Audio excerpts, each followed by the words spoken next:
우리나라 삼국지.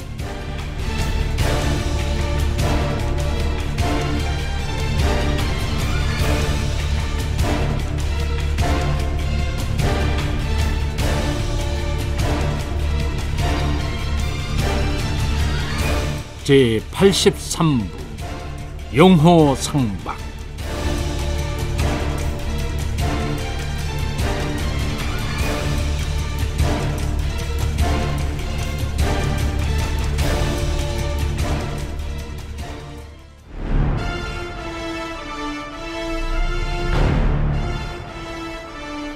연개서문은 개혁 정치를 계속해 나가면서 당나라의 여러 차례 사신을 파견해서 당태종의 근황을 염탐하게 했다. 이 당시 당태종은 별궁인 양성궁 공사를 막 끝냈다. 당태종은 별궁의 축조를 위해 백성들을 혹독하게 부렸는데 동원된 인력만도 연 200만이 넘었다. 당태종은 고구려에서 정변이 일어난 틈을 타서 침략하고 싶었으나 아직은 당나라의 힘이 부족한 탓에 영유태왕의 죽음을 애도하는 조문사를 파견한 것으로 대신해야 했다.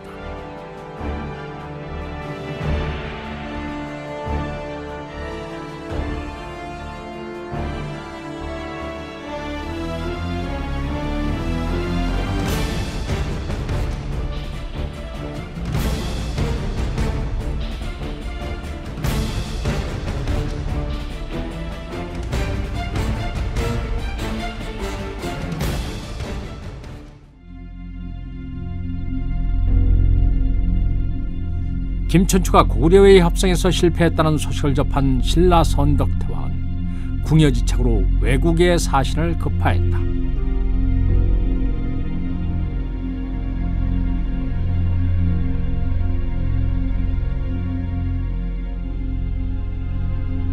이때 마침 외국에서는 황극왕이 새로 왕위에 올랐다. 신라 사신은 풍랑을 뚫고 천신만고 끝에 외땅에 도착했다. 하지만 즉위 축하 행사는 이미 끝났고 고구려와 백제 사신이 외왕으로부터 융숭한 대접을 받고 돌아간 뒤였다. 외왕은 신라 사신의 말에는 조금도 귀 기울이지 않았다.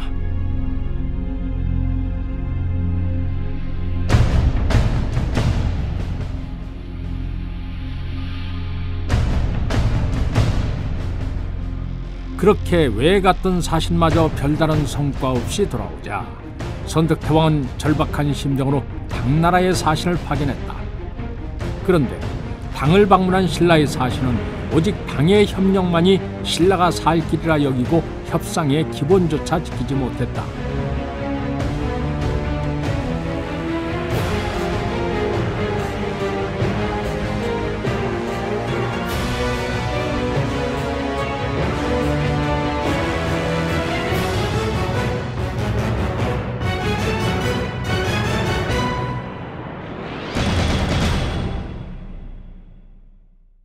신라 사신은 당태종 앞에 나아가 무작정 애걸을 했던 것이다.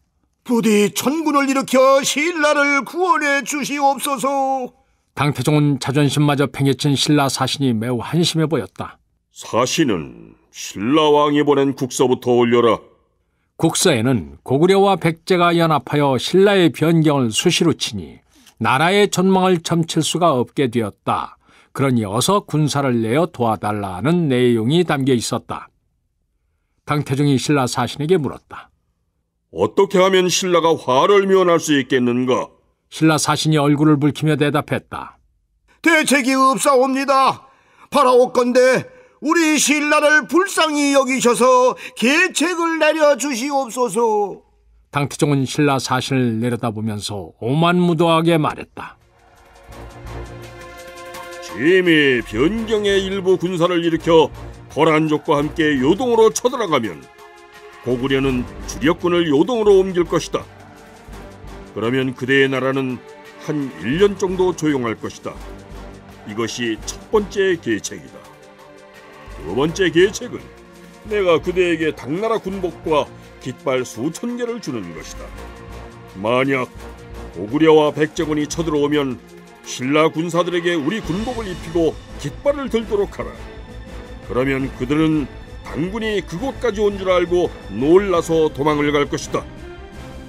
세 번째 계책은 신라의 왕이 여자이기 때문에 이웃나라의 업신여김을 당하는 것이니 내가 우리 왕족 중에 한 사람을 골라 그대 나라에 파견하여 왕으로 삼도록 하는 것이다. 훗날 신라가 스스로 나라를 지킬 수 있게 되면 다시 왕위를 돌려주겠다.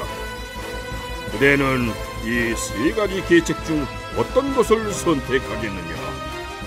사실은 당태종의 기세에 주눅이 들어 아무런 대답도 하지 못했다. 당태종은 신라 사신의 용렬함을 한탄하면서 그를 신라로 돌려보냈다.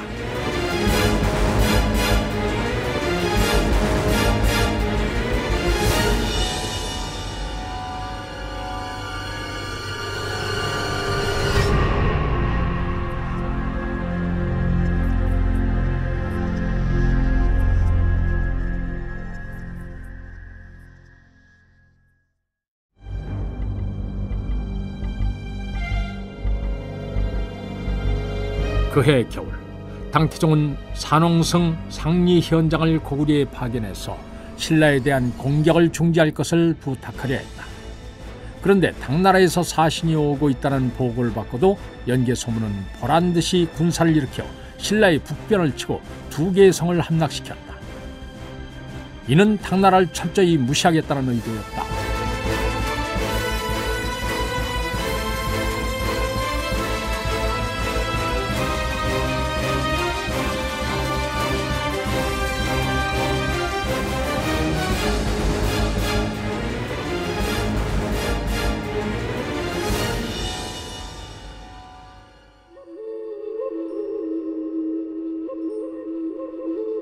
당나라 사신이 평양에 도착하자 보장태왕은 연개소문에게 사람을 보내 불러들였다. 당사 현장은 할 일 없이 며칠이나 객관에 머물고 있었다. 보장태왕이 도통 아련을 허락하지 않았기에 별 도리가 없었다. 그로부터 수일 동안이나 더 기다린 후에야 겨우 면담 허락을 받을 수 있었다.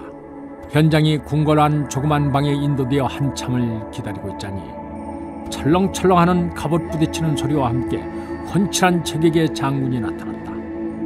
그는 눈썹이 짙고 이목구비가 아름다웠으며 수염이 길었다. 허리에는 패검을 5자루나 차고 있어서 그 위용이 참으 대단했다. 현장은 한눈에 그가 연개소문임을 알아보고 황급히 머리를 조아리면서 업을 했다.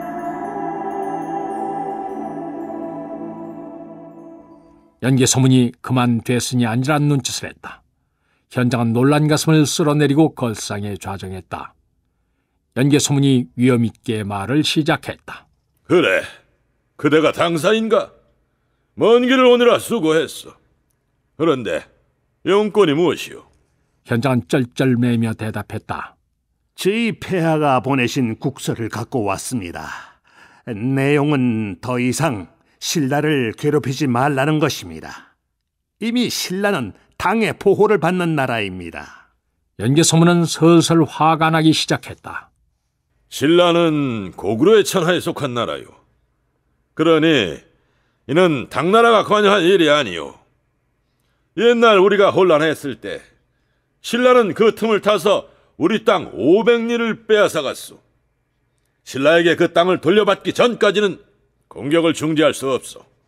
더군다나 작년에는 춘추가 와서 중령 이북의 땅을 돌려주겠다고 서약서까지 써놓고 자기 나라로 돌아가더니 감감무소식이요. 어찌 우리가 이들을 가만히 둘 수 있겠소? 현장은 연개소문의 단호한 언사에 주눅이 들었지만 용기를 내어 다시 말을 이었다. 이미 지난 일을 논해서 무엇하겠습니까? 과거가 있으니 현재가 있는 것이 아닌가? 그렇게 따지면 옛날 한나라가 요동 한사군을 설치했으니 그곳은 한해 뒤를 이은 당나라의 땅이 아닙니까? 그렇다면 당연히 우리에게 돌려주어야 하지 않겠습니까? 이 말을 듣고 연개소문은 불같이 화를 냈다. 이놈! 요동은 우리 고구려의 전신인 조선이 3000년 동안이나 통치하던 땅이다.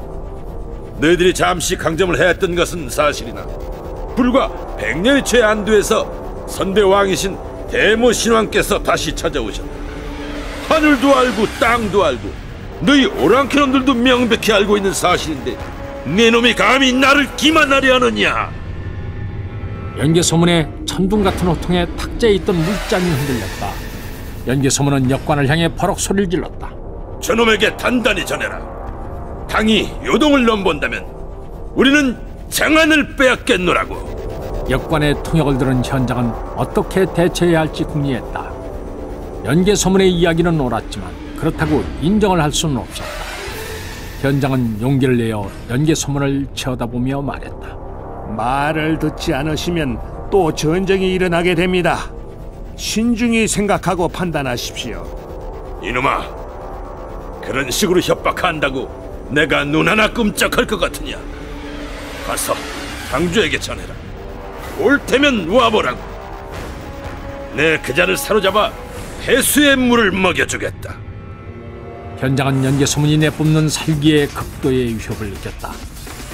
그는 보장 태왕을 아련하지도 못하고 부랴부랴 장안으로 도망쳤다.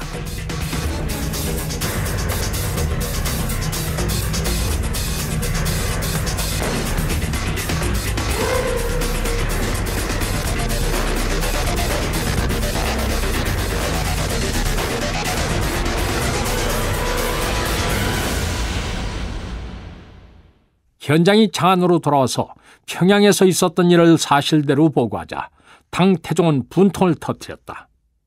당태종은 당장이라도 고구려를 치려했지만 주위의 신하들이 만류하는 바람에 참았다. 장손무기가 당태종의 분기가 가라앉기를 기다려 아뢰었다. 현장이 고구려 왕을 만나지 못하고 왔다 하니 다시 사신을 보내서 최후 통첩을 하시는 것이 좋을 듯하옵니다. 장손무기는 당태종의 처남으로 현무문의 변란을 공모하여 이세민이 정권을 탈취하는 데 일익을 담당했던 인물이었다. 그는 사도를 역임해 했는데 승상과 같은 벼슬이었다. 당태종은 못 이기는 척 다시 사신을 보내려 했으나 지원자가 없었다. 공연히 연개소문에게 목숨이라도 잃게 될까봐 두려웠기 때문이었다. 그러던 어느 날 장엄이란 자가 나서서 고구려로 가겠다고 자청을 했다. 당태종은 흔쾌히 그를 사신으로 임명해서 고구려로 보냈다.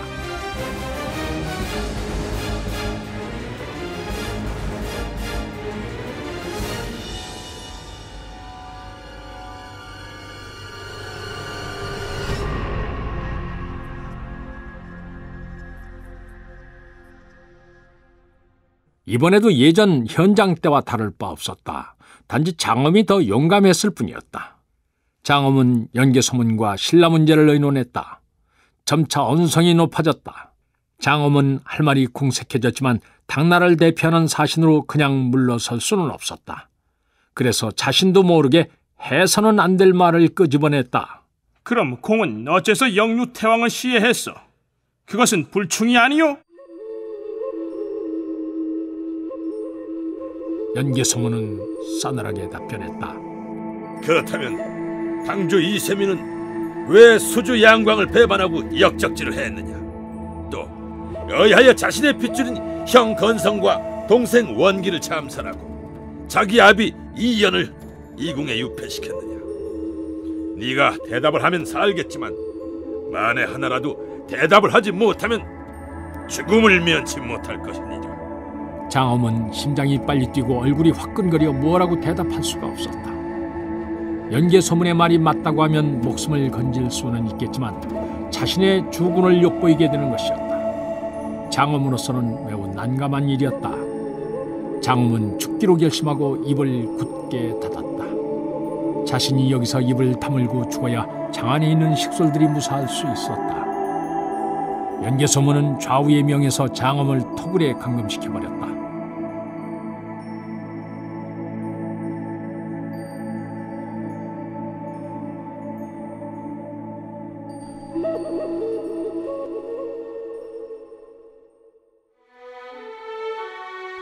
장엄이 토굴에 감금됐다는 소식을 들은 당태종은 불같이 화를 냈다. 당태종은 당장 회의를 소집하여 고구려를 칠 일을 논의했다. 연개소문이 일전엔 지인의 사신을 학대하더니 이제는 가두기까지 했다. 나는 이런 모욕을 받고 더 이상 참을 수가 없다. 당장 고구려를 정벌하겠다. 그자는 선왕을 시해하였을 뿐 아니라 백성들을 포악하게 다룬다고 하니 이를 명분으로 내세우면 된다. 여러 대신들의 의견은 어떠한가? 병부상서 이세적이 이야기한다. 지난날 소련타가 우리의 변방을 약탈하고 돌아가자 대하께서는 군사를 보내 추격하고자 하셨사옵니다. 허나 문종공 위징이 간곡히 말리는 통에 그만두셨사옵니다. 만약 그때 소련타의 군대를 추격했더라면 깨끗하게 섬멸할 수 있었사옵니다. 그러니 이번 고구려 정벌만은 뜻을 굽히지 마시옵소서.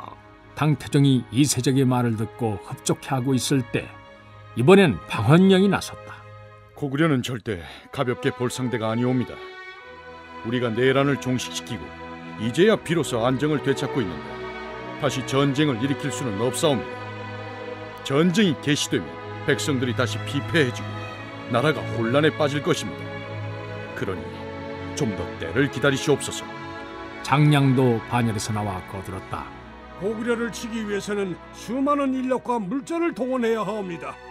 지금 우리의 형편으로는 너무나 큰 부담이옵니다. 제발 명을 거두어 주시옵소서. 대부분의 신하들이 고구려 정벌에 반대했다. 그러나 당태종으로서는 자기 사신까지 감금되어 있는 마당에 그만둘 수는 없었다. 당태종은 분연히 자리를 떨치고 일어나며 말했다. 여러 대신들의 얘기는 잘 들었소. 그러나 짐은 이미 고구려 정벌군을 파견하기로 결심했소. 그렇게 알고 준비하도록 하시오. 이때가 서력 644년 2월이었다.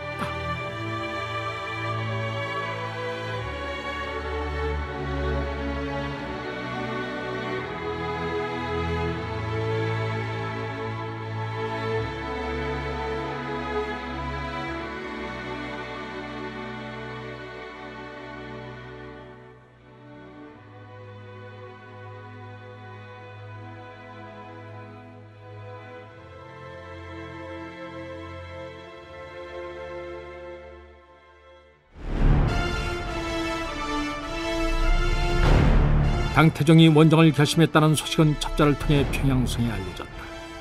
보장태왕은 크게 놀라 즉각 대망리지 연개소문을 불렀다.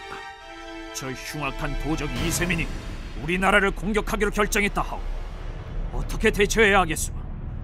연개소문이 잠시 생각을 하더니 입을 열었다. 이세민의 침략은 이미 예견됐던 일이옵니다. 그래서 이미 전략을 구상해 두었사옵니다.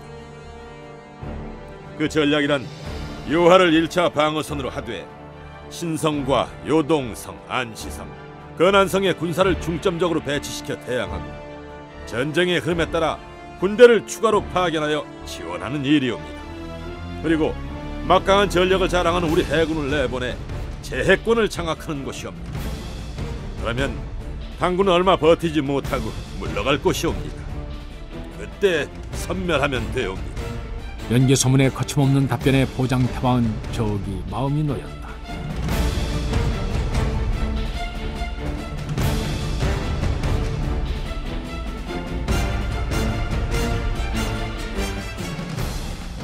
우리의 병력이 저들에 비해 너무 적지 않소? 보장태왕의 걱정스러운 질문에 연개소문이 자신있게 대답했다. 우리는 현재 정병만 30만을 보유하고 있사옵니다.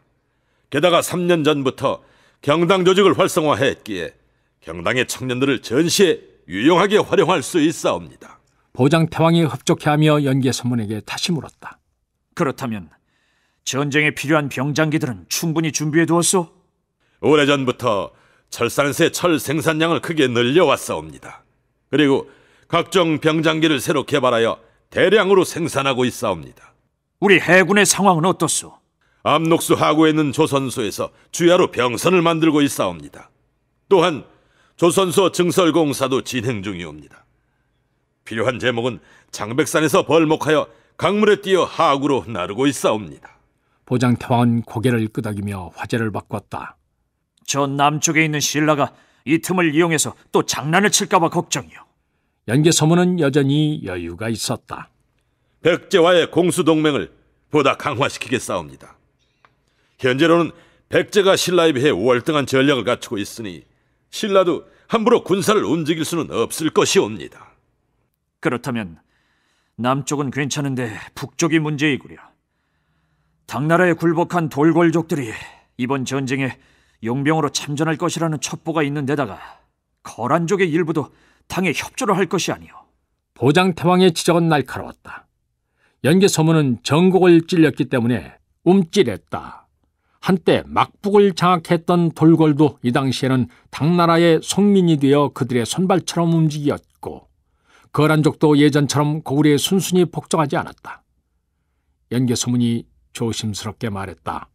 폐하의 지적처럼 영양태왕 때와는 달리 돌궐족뿐 아니라 북방의 여러 부족들이 당나라로 기울어 있사옵니다. 북방의 족속들 중 오직 말갈부 군사들만이 우리와 운명을 같이 하겠다고 하옵니다. 그렇지만 우리가 계속 사신을 보내서 회유한다면 거란을 비롯한 다른 부족들은 다시 우리 편으로 돌아올 것이옵니다. 그리고 막북의 지배자인 설현타에게도 사람을 보내겠사옵니다. 그러니 폐하께서는 너무 심려치 마시옵소서. 보장태왕은 비로소 굳었던 낯을 풀었다. 이렇게까지 만반의 준비를 하고 있는데 무슨 걱정이랴. 수양제가 그러했듯이 당주 이세민과 그 도당들도 고구려 땅에 발을 들여놓음으로써 비참한 최후를 맞이하게 될 것이었다.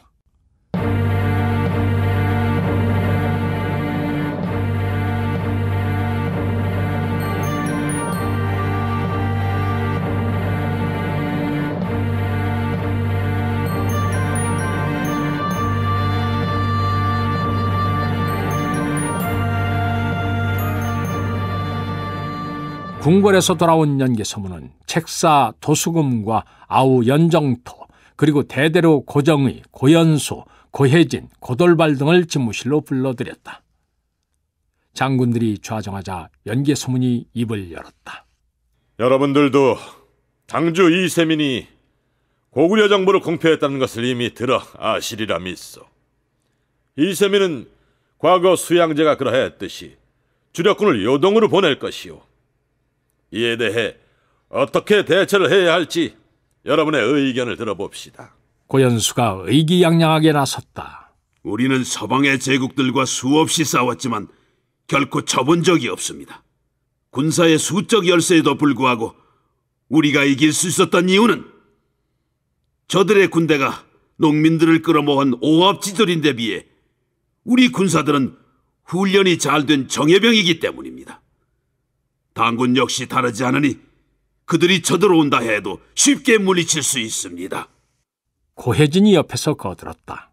당주가 이번에 얼마의 군대를 끌고 올지는 모르겠지만은 우리는 그동안 경당 조직을 활성화하여 전력을 크게 향상시켰으므로 충분히 저들을 제압할 수 있습니다. 잠자코 있던 연개소문이 갑자기 주먹으로 탁자를 쾅 소리나게 내리친 후 호통을 쳤다. 고연수, 고혜진 두 장군은 착각하지 마시오. 이세민은 양관과는 근본적으로 다른 놈이다. 그자는 우리가 평화에 안주하고 있었던 영유태왕 시절에 돌고를 평정해 지금은 거란과 사신을 교환하면서 남쪽으로는 신라와 손을 잡고 이는 우리나라를 둘러싼 주변국들을 포섭함으로써 우리를 압박하려는 의도요.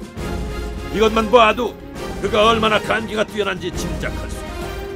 그러니 이번에는 더욱 신중을 기해야 하고 함부로 상대를 깔보아서는 큰 코 다치기 십상이오. 알아듣겠소?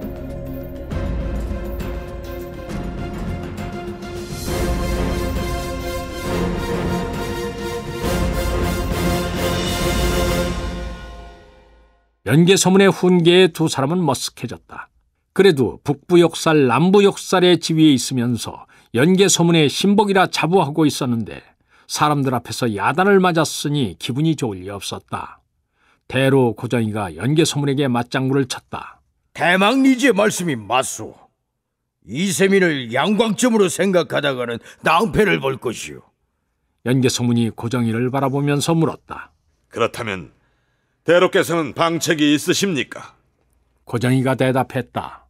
예전에 을지문덕 장군께서 쓰셨던 전술이 있지 않습니까? 청야 전술을 펼쳐 산성에 둔치고 지구전으로 승부를 거는 것입니다. 당군이 탁군에서 만리장성을 넘어 영주까지, 그리고 영주에서 회원진이나 통정진을 거쳐 요동까지 군량을 운반하려면 2달 이상이 걸리는데 그 거리만도 2000리가 훨씬 넘습니다. 저들이 우리의 영토에 발을 들여 놓으면 소부대 단위로 유격대를 구성하고 불시에 기습해서 저들의 보급을 차단하면 됩니다. 군량과 마초가 떨어지면 이세민이 지 아무리 병법에 대가라 한들 후퇴할 수밖에 없을 것입니다. 연개소문은 그제야 고개를 끄덕이며 흡족한 표정을 지었다. 역시 고정희는 오랫동안 전장을 누빈 노장답게 노련했다.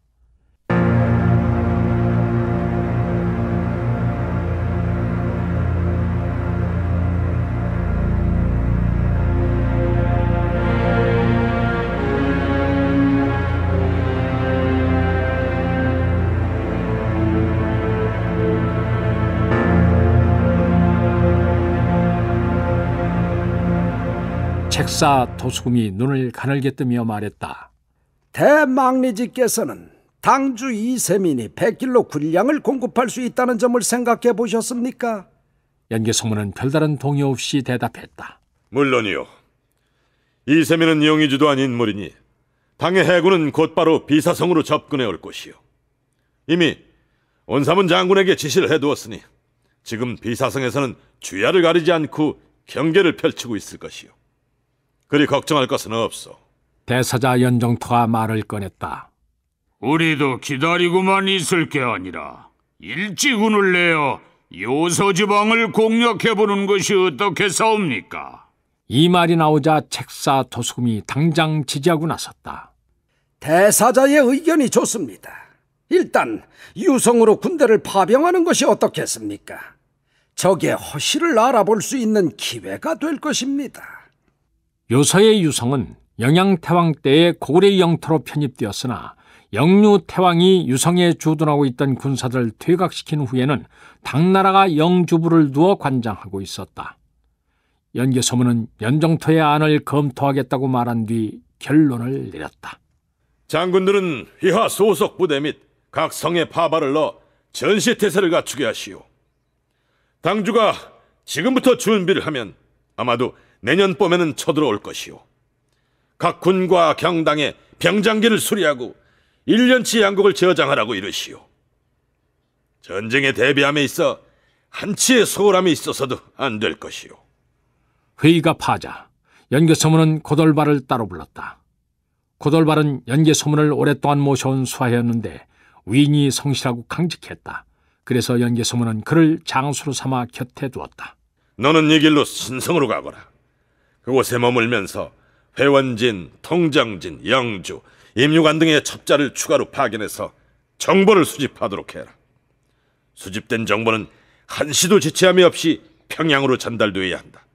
또 거란에 사람을 보내 회유하거라. 그리고 3개월 후에 내가 기별을 하면 요서지방을 공략하도록 해라. 고돌발은 연개소문의 밀명을 받고 요동의 신성으로 떠났다. 연개소문은 책사 도수금에게 명하여 주변국의 사신을 파견해서 당주 이세민의 무도함을 알리고 고구려 편에 서도록 설득하게 했다. 이렇듯 연개소문도 당과의 전쟁 준비를 착착 진행시켰다.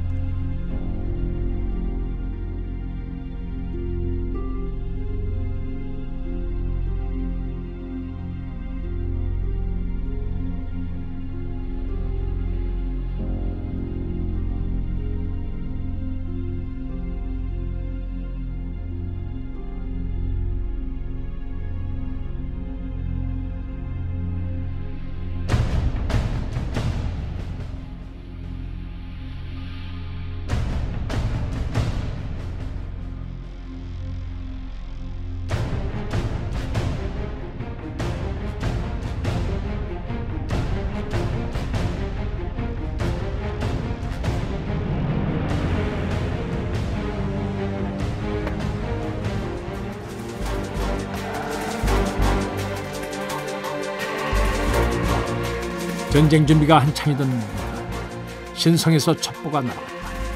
고돌발이 보내온 첩보의 내용은 당장 장검이 군사들을 이끌고 유성에 나타났다는 것이었다. 연개소문은 곧바로 보장태왕을 찾아뵈었다. 태왕 폐하, 드디어 당나라 군사가 요소에서 움직이기 시작했사옵니다. 우리도 당장 군사를 파견해서 저들의 강약을 탐지해야 될 줄로 아옵니다. 보장태왕은 두말하지 않고 허락했다. 연개소문은 즉시 신성에 있는 고돌발에게 명령을 내렸다. 도기 3천을 차출해서 유성을 공략하고 적당한 시기를 보아 후퇴하라. 그리고 자들에게 민간인 복장을 입혀 회원진과 통정, 그 외 요소마다 잠복해서 장차 있을 유격전의 거점을 확보한 후 신성으로 귀환하라. 연개소문의 명을 받은 고돌발은 철기병 1천과 보병 2천을 차출해서 요하를 건너 유성으로 나갔다.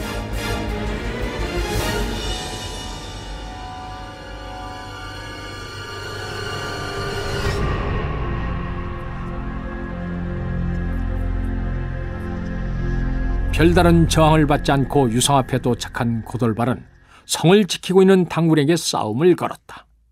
유성에 주둔하고 있던 당군들은 고구려군이 갑자기 나타나자 긴장했다. 그러나 고구려 군사들의 숫자가 그다지 많지 않자 안심하고 성문 밖으로 우르르 쏟아져 나왔다. 당군 무리 속에서 한 장수가 나와서 외쳤다. 나는 당나라의 장군 장검이다. 너희들은 어찌하여 허락도 받지 않고 우리 땅을 침범했느냐? 고돌발이 대꾸했다. 이곳은 먼 옛날부터 우리 고구려의 땅이다. 그러니 남의 영토를 침범한 것은 너희야. 양광처럼 당하고 싶지 않으면 썩 물러가거라. 분노한 장검이 장수들을 돌아보며 외쳤다. 누가 저놈을 사로잡아올까? 이에 아장 하나가 뛰어나와 고돌발과 싸웠지만 적수가 되지 못했다. 그는 불과 몇 탑도 안 돼서 고돌발의 칼에 목이 달아났다. 고돌발이 껄껄 웃으며 외쳤다. 장검! 네가 직접 나와라! 약이 오른 장검은 앞뒤 가리지 않고 달려나가 고돌발과 싸웠다. 하지만 그 역시 고돌발의 적수가 되지 못했다. 장검이 차츰 뒤로 밀리자 당나라 장수와 군사들이 일제히 함성을 지르며 우르르 몰려나왔다. 고구려 군사들도 이에 맞서 총 공격을 감행했다. 이윽고 치열한 백병전이 벌어졌다. 전투가 거듭될수록 전세는 당군에게 불리해져갔다. 당군들은 고구려 군사들의 장창에 맞고 쓰러지거나 말발굽에 채여 넘어졌다. 장검은 고구려군의 기세에 눌려 어찌할 바를 몰랐다. 싸움이 시작된 뒤 채 2시간이 안 뒤어 약 2천 정도의 당나라 군사가 죽어 넘어갔다.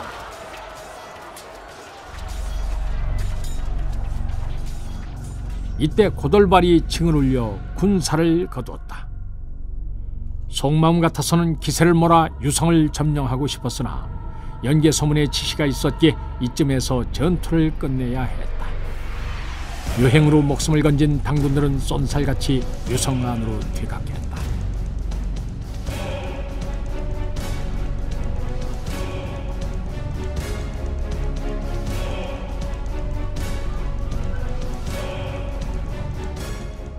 진영으로 돌아온 고구려 장수들은 다 이긴 싸움인데 왜 군사를 거두느냐고 투덜거렸다.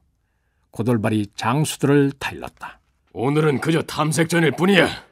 소기의 성과를 거두었으니 다시 신성으로 돌아간다.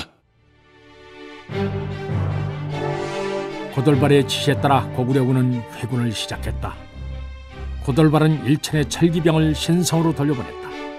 그리고 나머지 2천의 보병을 이끌고 회원진으로 나아가 민간인 복장으로 갈아입힌 후 요소 곳곳에 배치했다. 그러고 난 후에 수하들을 불러 밀명을 내렸다. 당과의 전쟁은 이미 시작이 된 셈이야. 너희들은 민간에서 신분을 위장하고 있다가 당군이 나타나면 빈틈을 노려 공격하라. 너희들의 임무는 첩보 전달과 당군의 보급로를 끊는 것이 1년치의 식량과 병장기를 줄 터이니 착오 없도록 해라. 부하 장수들은 각오를 다지고 각기 맡은 지역으로 흩어졌다. 이렇게 고돌발은 연개소문의 지령을 완수하고 신성으로 돌아갔다.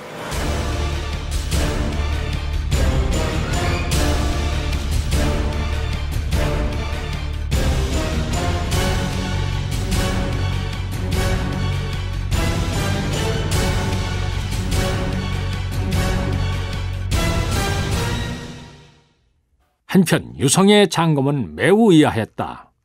성기를 잡았던 고구려군이 갑자기 물러갔기 때문이었다. 그의 입장에서는 다행스러운 일이었지만 왠지 찜찜한 기분이 드는 것은 어쩔 수 없었다. 장검은 부장과 상의한 끝에 당태종에게 표를 올렸다. 고구려의 장군 고돌발이 군사를 이끌고 유성을 공격했기에 성문을 열고 나가 그들을 격파하였습니다. 당태종은 고구려군을 물리쳤다는 소식을 듣고 크게 기뻐했다. 그는 당장 장검을 영주 도독으로 삼고 증원군을 보낸 후 고구려 요동을 공격하여 그 형세를 살피게 했다. 이와 더불어 홍주, 여주, 강주, 세계주의 영을 내려 400척의 패를 만들게 했다. 그리고 위정을 운반 책임자로 삼아 강남의 양곡을 만리장성 넘어 영주로 운반하게끔 했다.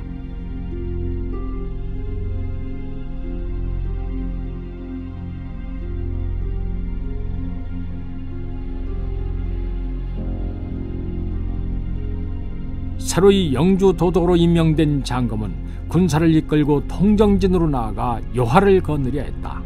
그런데 때마침 강물이 범람하는 데다가 심심치 않게 출몰한 고구려 유격대들로 인해 곤란을 겪어야 했다.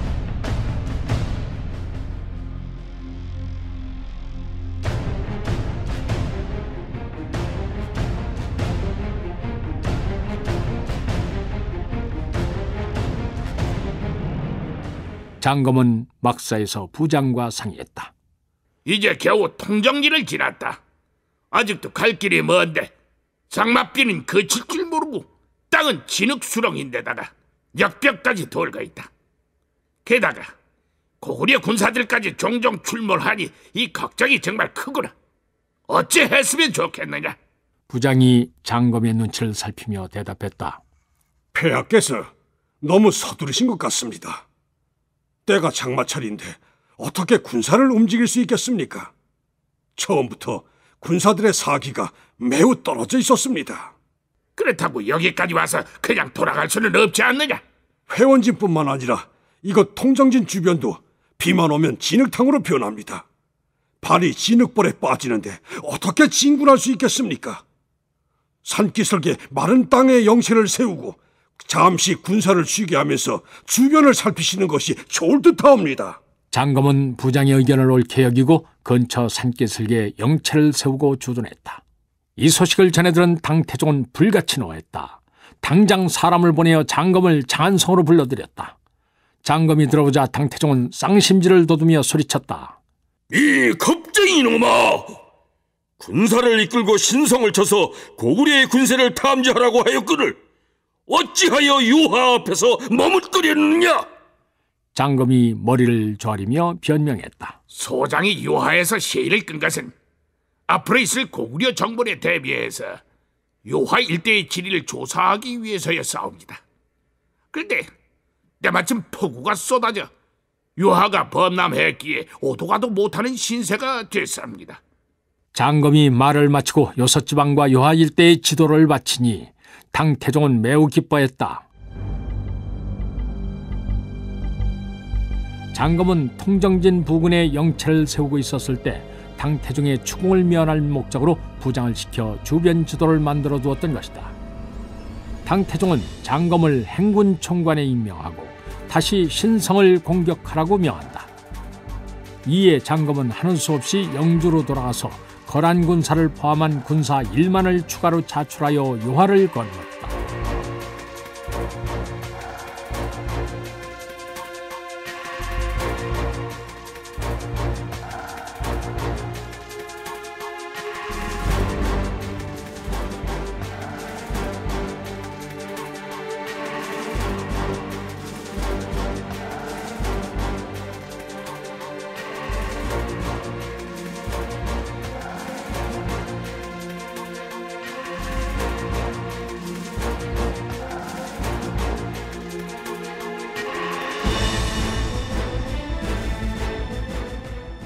이때 요동에는 매서운 찬바람이 몰아치고 있었다.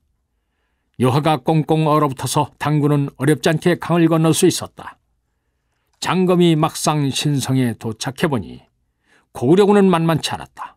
이 당시 신성에는 연개 소문이 파견한 고돌발의 군대가 주둔하고 있었다. 장검은 앞으로 나서며 성벽 위를 향해 외쳤다. 고구려 장군 고돌발은 듣거라. 내 친히 이곳까지 왔으니 순순히 성문을 열고 항복하라. 성루에 있던 고돌발은 장검이 외치는 말을 듣고 한참이나 허리를 꺾으며 웃었다. 유성에서 혼쭐이 나서 도망친 놈이 다시 싸우자고 왔으니 가소로울 따름이었다. 고돌발은 웃음을 멈춘 후에 좌우의 명령에서 쇠뇌를 쏘게 했다. 화살이 날아오자 장검은 겁을 먹고 허겁지겁 군사들 사이로 숨었다. 이어서 고돌발이 군사들을 이끌고 성 밖으로 지쳐나오니 당군은 숱한 사상자를 낸 채 영주로 도망쳤다. 이리하여 당나라의 탐색자는 아무런 성과 없이 희생만 남기고 끝이다.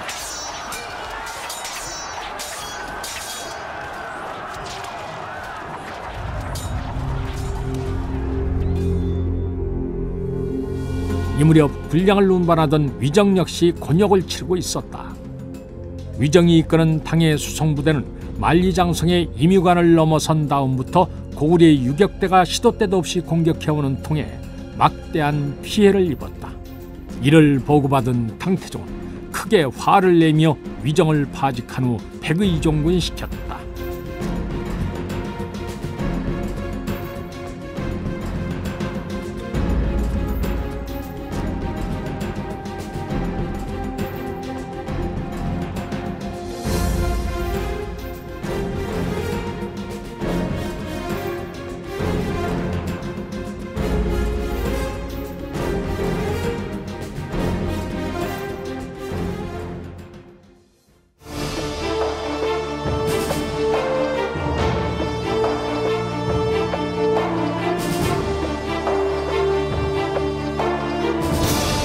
출연 박상일, 이완호, 유강진, 이종구, 황일청, 이윤선, 김태웅, 권영훈, 문관일, 박태호, 곽윤상, 원호서, 이성훈, 현경수, 김민성.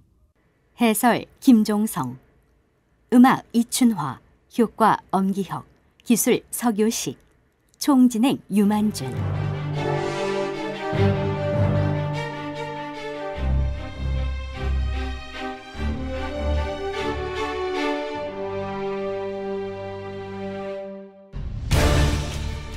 임동주 원작, 김기덕 연출, 제83부 영호상박편이었습니다.